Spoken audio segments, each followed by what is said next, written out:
जी के चरणों में बारंबार नमोस्तु। महाराज जी, छोटी छोटी ध्यान विधियाँ जो रैकी या और नामों से पूरी दुनिया में प्रचलित है और उनके हीलिंग भी नाम बोलते हैं और हजारों लाखों उनके फॉलोअर्स, लेकिन उनसे बहुत अनुपम देन महाराज जी आप इस शिविर में शिवरार्थियों के लिए दे रहे हैं। आज जैसे आपने ओंकार ध्वनि को निज के लिए ही नहीं, किसी दूसरे व्यक्ति को भी कैसे ठीक किया जाए, किसी दूसरे व्यक्ति का भी कैसे या पर का कैसे सही स्वरूप किया जाए, उसके लिए भी महाराज जी आपने इतनी अमूल्य निधि को आज सब शिवरार्थियों को बताया। महाराज जी, मेरी छोटी सी जिज्ञासा है इस बारे में अगर आप थोड़ा सा प्रकाश डालें सभी लोगों के लिए, तो जैन धर्म की यह अमूल्य ख्याति या अमूल्य स्थिति पूरी दुनिया को प्राप्त होगी। भावनाओं में बहुत बड़ी ताकत होती है। सारी दुनिया में भावना एक ऐसी चीज़ है जिसे आज विदेशी लोग रैकी कहते हैं, हमारे अंदर भावना कहते हैं। भावना, यदि आपका सामने वाले से सच्चा प्रेम है, उसके दुख से आप सही में दुखी हैं, तो आपकी भावना उस तक पहुंचती है। हमारे यहाँ निमित्त नैमित्तिक परिणति बनती है।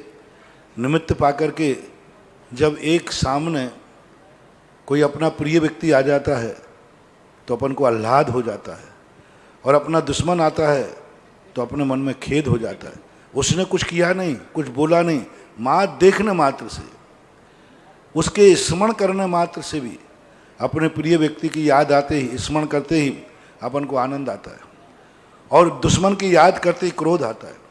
इसी प्रकार से भावनाओं में यदि अपने व्यक्ति के प्रति अपना अनुराग है और उसके दुख दूर करने का अंतरंग से भाव आया है, तो भावनाओं में बहुत बड़ी ताकत होती है।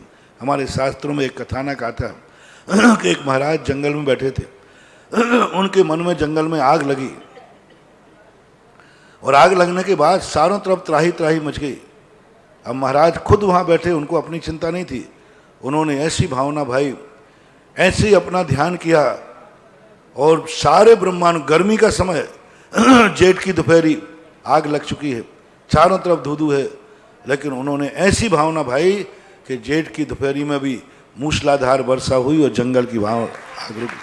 कुछ किया नहीं, कोई देवता नहीं आए, कोई देवता मेवता को नहीं बुलाया, मात्र रह की। तो भावनाओं में बहुत बड़ी ताकत होती है। यदि हम सच्चे मन से जिसको दी जा रही है उसको आपके प्रति, आप उसके प्रति कितने वफादार हैं, तो ये भावनाएं कहलाती हैं। ये भावनाओं को डेवलप मैंने वहाँ से किया, शांति धारा से। जब शांति धारा में कहा कि पेड़ पौधों के लिए भी शांति धारा करो।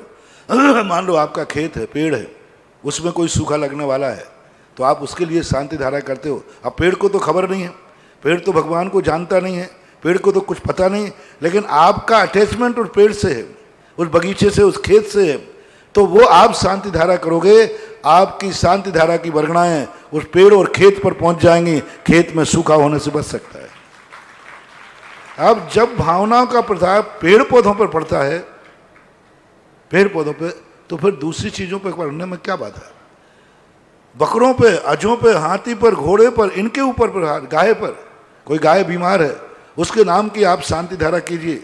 आपका अटैचमेंट होना चाहिए, और आपने उस गाय का ध्यान करके शांति धारा की, बराबर आपकी शांति धारा की रखी, गाय के पास पहुंचेगी, गाय स्वस्थ हो जाएगी।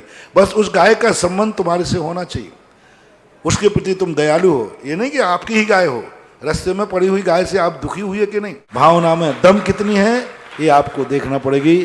तो जो ओंकार ध्वनि मैंने दी, क्योंकि कोई हमें सिंबल चाहिए, किसी चीज़ को हमें दूसरे के पास भेजने के लिए या दूसरे के लेने के लिए हमें कुछ ना कुछ पटरी तो बिछाना पड़ेगी, कोई ना कोई लाइन तो बिछाना पड़ेगी, कोई ना कोई केबल तो बिछाना पड़ेगी, कोई ना कोई स्टेशन सेट तो करना पड़ेगी। बिना स्टेशन के सेट नहीं हो सकता। जैसे आप लोग यहाँ पर अपनी आवाज़ें जा रही हैं सबकी, लेकिन मोबाइल होता तो आप नंबर लगाते हो, वो आपको सुनाई पड़ने लग जाता है, और बिना उसके सुनाई नहीं पड़ता। तो कोई ना कोई आपको सिस्टम सेट करना है। तो अपन ने आज एक ओम दिया कि जब आपने इष्ट मित्रों के साथ शांति धारा आप जब करते हैं, मैंने शांति धारा के बताया कि आपको यदि ऐसे व्यक्ति की शांति धारा करना है जो यहाँ नहीं आ सकता, पेड़ पौधों की शांति धारा करना है, आपके खेत में कोई महामारी ना हो जाए उसकी शांति धारा करना है, आपके घर में गाय कोई भी है, रिश्तेदार है, आप शांति धारा करते समय कोई आलम्बन दीजिए, ओंकार ध्वनि दीजिए और ओम को उसके पास तक भेजिए, और मैंने कहा था ना, यदि उसको भी सावधान कर दे कि वो भी ओम की शक्ति लेने को तैयार हो जाए तो बहुत बड़ा प्रभाव कर रहा है। 1 साल से मैं इस साधना को, इस रैकी को, इस परंपरा को कर रहा हूँ। मुझे तो अप्रत्याशित लाभ हुआ और अभी इसका बहुत बड़े रूप से मैंने महाराष्ट्र में जो बरसात हुई उसके लिए मैंने इसका प्रयोग किया और मेरी दृष्टि से तो हम बहुत कुछ सफल हुए।